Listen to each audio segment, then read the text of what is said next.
All right, guys, welcome to today's episode. We have Anirudh from Storylane. So he wrote one of the LinkedIn posts, which we found very interesting. He touched upon how they've built a system with intent signals and a bunch of other tools being integrated, with which they are able to identify warm accounts for teams to go after. We found it very interesting, and then we thought that we'll have a word with Anirudh, who will explain us a little bit in detail. So welcome to the episode. Hi, Anirudh. So, can you please tell us a little bit about your LinkedIn post? Thank you so much, firstly, for having me here.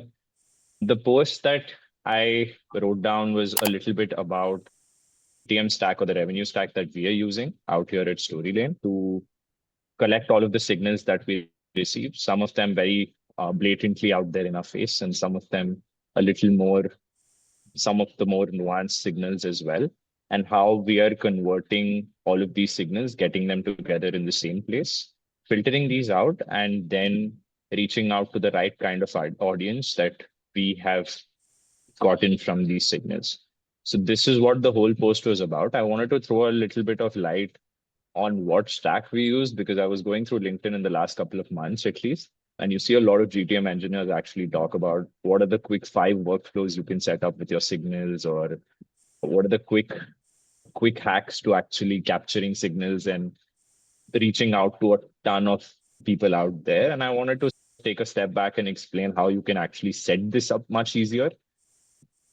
Perfect. So, do you actually think that a startup or a small company can collect intent signals effectively with limited resource? 100%. I think if built or if done, this whole system could be extremely cheap, efficient. I wouldn't say cheap if you don't have the intent to build it or you don't know what to expect from it, because I could very easily spend a lot on a lead gen team and then essentially go ahead with having a email marketing tool that essentially sends out 100,000 emails a month or something of that sort. And I spend a buckload of money on it. Or the other way that you could go with this is that, and that was a very old way that we used to essentially operate in, right? Probably back like 7, 8 years back, probably. But with intent signals, I think the idea is you want to, even if you're a small startup, right? Something as simple as someone visiting your documentation pages or someone visiting a high intent page on your website, for example, a customer testimonial.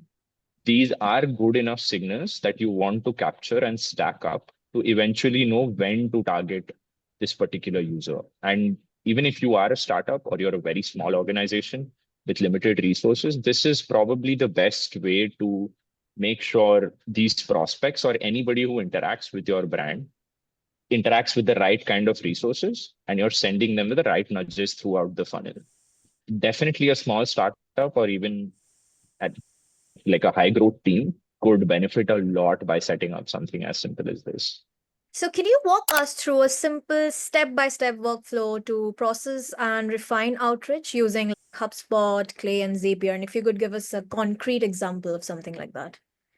So I'll actually give you an example of one of the campaigns for us, which gives us the highest ROI, to be honest. And a lot of our customers at Storylane also use this particular campaign, right? So what we do is we embed interactive walkthroughs or tutorials using our product on our documentation pages. Now, Storylane's documentation is vast, and we do have a lot of integrations. We have a lot of things that people could actually go through in our documentation pages. Every documentation page has an interactive demo as well. Now, compared to someone just visiting a page on our website, someone visiting our documentation page is very high intent. So people only wanting to integrate with our product or having actual intent to use the product after a sign up would essentially go to a documentation page, which is a general assumption that we go with, right? Now, what we did is that we realized that there were a lot of people interacting with these tutorials or walkthroughs that were on documentation pages, pulled all of that data directly through a webhook, put it on Zapier, had a few filters there, compared it to HubSpot. If they are not in our pipeline, we also do a few refinements on Zapier, right? Like you want to see that you have the company name, the domain, all of that, the de-anonymized company name, domain, all of that. And then you essentially go through a couple of Zapier filters, push it to HubSpot and see if this company already exists in pipeline, because you don't want to pick up signals on, for example, a customer could also be looking at documentation. Now, I don't really care about reaching out to a customer or getting them further into the funnel. So I would skip any of these folks who fit into those life cycle stages or who are already in our pipeline and push this data into Clay. Now, once I have their data on Clay, it becomes very easy for me to figure out. I have their company name. I at times I also have contact level de-anonymization, so I can see who these users are who are interacting. But if it's a company level intent signal that we get, for example, let's just say that Intel has come and seen our documentation of Storylane. Now we get that data onto Play. We want to see how big the company is, because that is a good indicator of if we need to reach out to these folks. If there's a lot of touch points that we will find in the company itself. We also look at what size of their marketing team are we dealing with, or what size of their sales team are we dealing with. So finding the right ICP in the company to essentially zero in on the person who viewed that particular page is our goal here. So based on all of these and on the location or the country that they're based out of, we are able to find the right kind of audience. So it could be 5 people in the marketing team who are based out of, for example. So it's very easy for us to zero in there, send a very simple warm email to all of these folks, and each of them are, of course, based on their designation, based on the size of the company, based on their location, and the page that they've visited in documentation. It becomes very easy for you to customize and personalize each of these emails that are sent out. We do that directly. You could use any tool that integrates with Clay. So we use Smart Lead and Lemlist, but of course, there's teams who vouch for either of these tools or something completely different. Another way that you want to also improve on this is to ensure that your SDR is sending, for any of these high intent users, SDR also does a quick LinkedIn reach out, right?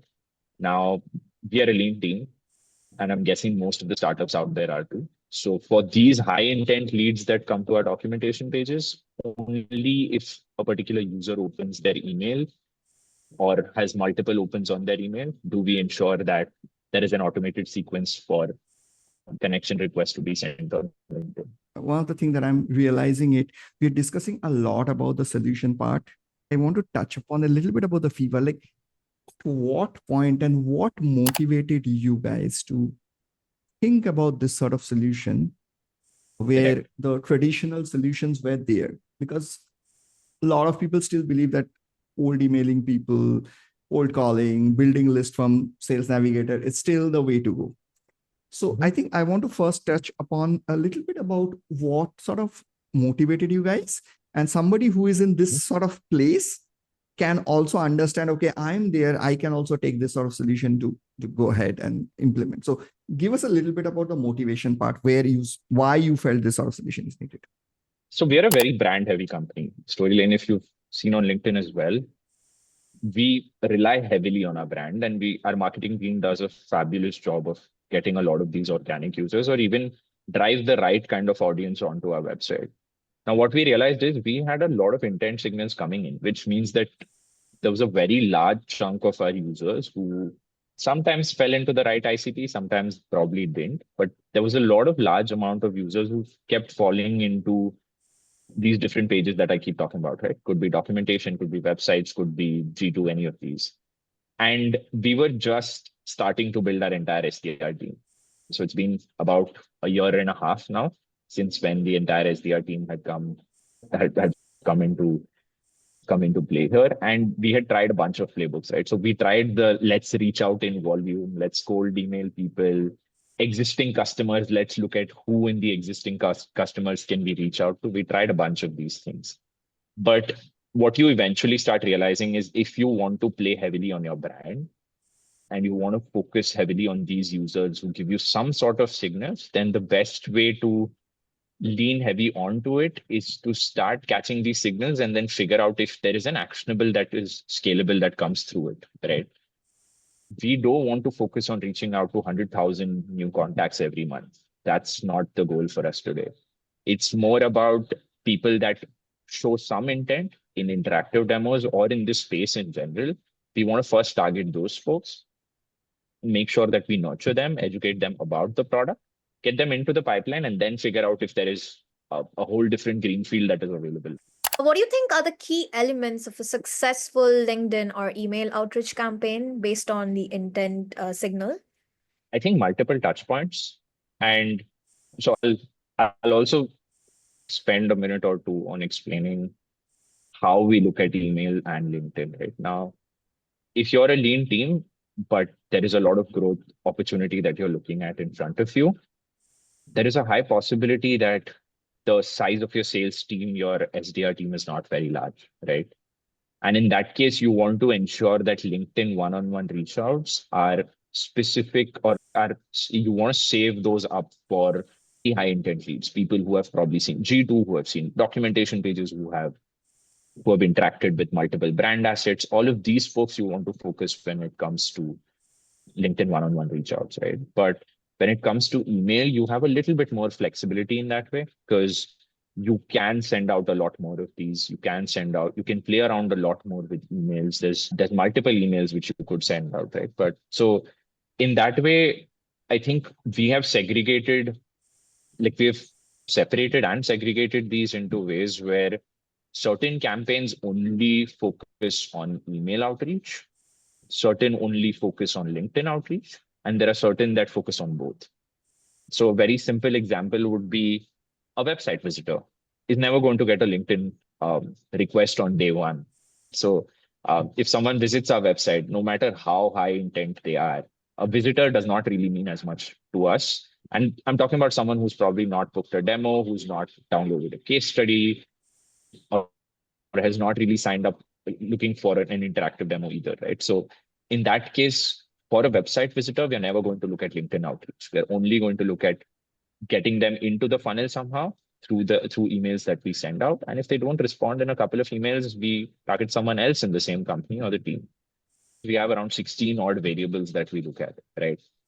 Based on company enrichment, user enrichment, what tech stack are they actually using today? So if there's someone who's using Pardot or HubSpot or even Marketo, and we have integrations for all three. So we know for a fact that we're going to reach out to the folks who probably use Pardot and Marketo because they're a good fit for our growth plus companies. So in that case, we are able, because we have 16 variables that we play around with in certain campaigns, there's a lot of greenfield in how much you can optimize every email that goes out. And that gives us a lot of flexibility into leaning in on the entire personalization bit, right? That is essentially what we do.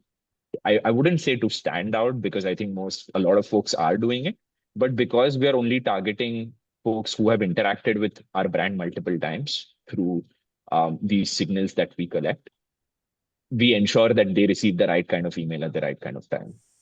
If you've seen our documentation page, then we are going to send you something about how our integrations stand out or how we integrate with the stack very well. Or if you've interacted with a case study, then we know for a fact that you are one of the competitors of these folks. So we will ensure that we call more competitors who are in our customer base when we respond to you or when we talk to you. And that just makes things a lot easier for us to probably get them further down the funnel. I wouldn't say convert on day one, but get them further down the funnel for sure. On LinkedIn, it's just the same thing. We do as everybody else does, right? But we do try to come up with interesting things. I think we record videos sometimes that are personalized if someone's interacted with the brand a lot of times. I think props to our SDR team for that. I think they're doing a fab job on that. So yeah, that's essentially what we do. Sometimes it may feel that contacting the website visitor, it might feel like, all right, I'm looking at you. I know what you're doing. And then reaching out that I saw you, that you're visiting my website. So sometimes that can freak out people. Do you guys have any way to smoothen that and then make it a little seamless? 100%. I think it's very warm to start with. Sonak, we don't start with, hey, notice that you were looking at our integration pages. I think we always start with the first email in most of our sequences is just introducing them to, hey, this we are story lane, we're reaching out to you for so and so things. Is this something that you would be interested in? Now No, I but do get you it. tie back to the context that I saw, like I saw you? No, we don't say like on day one, if I tell you that, hey, because it could be that you're shopping for a bunch of competitors as well. It True. could be that you are here, you've probably looked up something that just sounds like storyline and you ended up here. Of course, we try our best not to do that with any of our ads or any, like our marketing team does a good job at it, but it could be that you've just got into our website just to explore. So in that case, which is where signal stacking comes into play, right, Sonak? So if Sonak has visited my website about 4 times, not just our website, but a lot of assets of Storylane today, then I know for a fact that you're here to either buy or compare. And now it's a very good way for me to not freak you out when I send an email or a LinkedIn connection request, because low-key, you are expecting this. So even when I look at a competitor page, I always look at how long, or like when I, not just our competitors, but in general, when I'm out there shopping for tools, I will always just spend a little bit of time seeing, are you picking up any of the signals that I'm actually giving you? So I would probably sign up on multiple places, look for a demo, send them, ask them for case studies which are specific to my industry, and see if there is any response that comes back. And ideally, I never really get freaked out in that way, because if I'm on a B2B website, the possibility of me, like on multiple brand assets of a B2B company, then the possibility of me looking for that tool is pretty high, honestly. Yeah, Yeah. makes sense. Makes sense. In some So cases, actually, surprisingly, just to add to that, Sana, team leads are very good ICPs if someone from the team is actually looking at the product, right? So that also is a very is a very nuanced signal that we usually see, where team leads are really good folks, because if someone from the team is actually looking for a product, there is a very high possibility that the team lead is in the loop. And at times that really is the first point where the user loops in their team lead, and then the conversation on the email just goes ahead from there. Yeah, I think we try not to freak people out when we are sending out the first email. makes It's very complete warm. sense. Any other signal which is a little interesting, counterintuitive, you felt like, okay, this is interesting. So that'll be a good learning for all of us. Sure. I think tech stack was pretty interesting for us, because when we started including tech stack with product signups, with a bunch of these different levers that we have on HubSpot or signals that we have in HubSpot, things start getting very interesting, right? Because now you're looking at a user signing up, creating a demo on a product, also having the right kind of tech stack, but they're just not moving ahead in the funnel. So we started creating these multiple email open campaigns. So say, for example, a user has opened, and like we send out a LinkedIn request only once a user has opened in sequence 3 or sequence 2 of the emails, if he's opened an email 2 times, because that means 2 things. Either the user has opened the email twice, or he shared it with a couple of other folks. So in that case, we started looking at these secondary signals that we started picking up and then pushing them back into our funnel. LinkedIn ads, we would push them into the company into LinkedIn ads. We would push the user, essentially, contact level is not possible, but we would send the user back into the funnel. So we would send them resources, things like that. So I think email opens was an interesting, was an interesting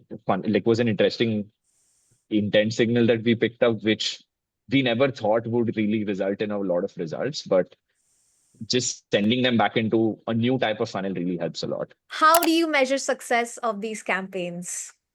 And if you could give us numbers. Sure. For numbers, of course, I'll probably have to check in, and I can send it to you post the podcast. But the best way that we look at these, I think the simple ones, obviously, LinkedIn connection request accept rates, email open rates, all of these are the more boring ones that we look at.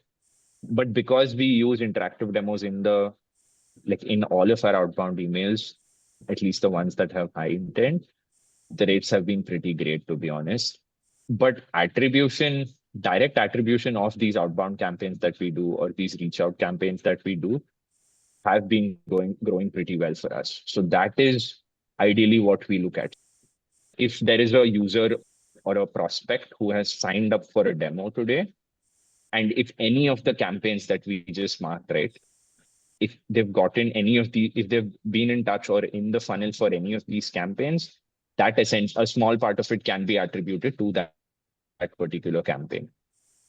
That is a very good way of how we keep track of the performance of these signals. If there is one of these signal-based workflows, and if there is a signal-based workflow that does not work for us in, say, a month or a month and a half, based on how much effort has gone into effort and volume of the kind of intent that we get from there, then we usually scrap it. We don't look back at it, or we are pretty flexible, so we just change things up there. So in terms of numbers, of course, I'll probably have to get back, but yeah, I think attribution has been the best way for us to measure how well these signals have worked for us. Because even if it's not, okay, they booked a demo through this particular email sequence, but if this email sequence has been sent out and they've been in the funnel for the last 3 months or so, then it's a very good way for us to see that they have interacted with multiple assets in the brand, even in outbound campaigns. And that's a good way to test if like one particular campaign is working out really well for us or not. Eventually, MQL will be Yeah. something which leadership would be looking at and then attribute Yes. it back to whatever. All right. I think Correct. I have 1 or 2 follow-up questions just purely from the discussion that we have. One is, Anirudh, how big is the team which is managing this entire machinery?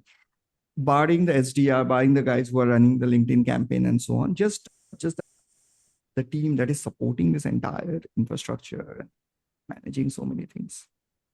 There's 3 of us who's doing the whole thing. I set most of these workflows up. There's someone who helps us. Even with, I think a few things that we've tried before is we've tried an email marketing agency that works really well for us. Before we used to run all of this in-house, but then we realized that managing inboxes, doing all of this in-house just was not scalable for us, because we would have to get 2 more folks just to do the whole thing, right? Or I would be spending a lot of time just figuring out bounce rates, all of these things on my end. So setting up the infra, the machinery, and figuring out that all of these things work together is something that I look into. We do have, when it comes to the actual email out, like when it comes to emails, so the copy and all of it is also decided between us and the agency as well. But yeah, there's just the 3 of us. So LinkedIn outreach and also keeping track that metrics are on point, and all of this is something that we do. Yeah, there's 3 of us. And other question that I have is, a lot of times the problem that I see is the swim lane between the demand gen team and the SDRs. Kind of interesting, where SDRs are doing their own outbound and the demand gen is generating MQL and passing it to the SDRs. So question for you would be, are the SDR teams completely dependent on the meetings that you guys generate, or they have their own swim lane where they're running outbound campaigns? They have the flexibility to run their own outbound campaigns, but here, because like I said, we lean heavily on the brand. So in that case, there's so much that they already are dealing with, SDRs are already dealing with today, that I don't think there's a lot of, there is complete flexibility, but there's not a lot of time that they can spend other than on probably getting on discovery calls, figuring out if there's intent, looking at what kind of reach out strategies really work for them, don't work for them, things like that. In that way, yes, while they do have their own swim lanes where they could go entirely, but because we have good enough demand that's coming in today, and the number of signals that we are capturing and the workflows that we're running today are very high, I think they have their hands full already in that sense. Yeah. That was really insightful. Thank you so much, Anirudh.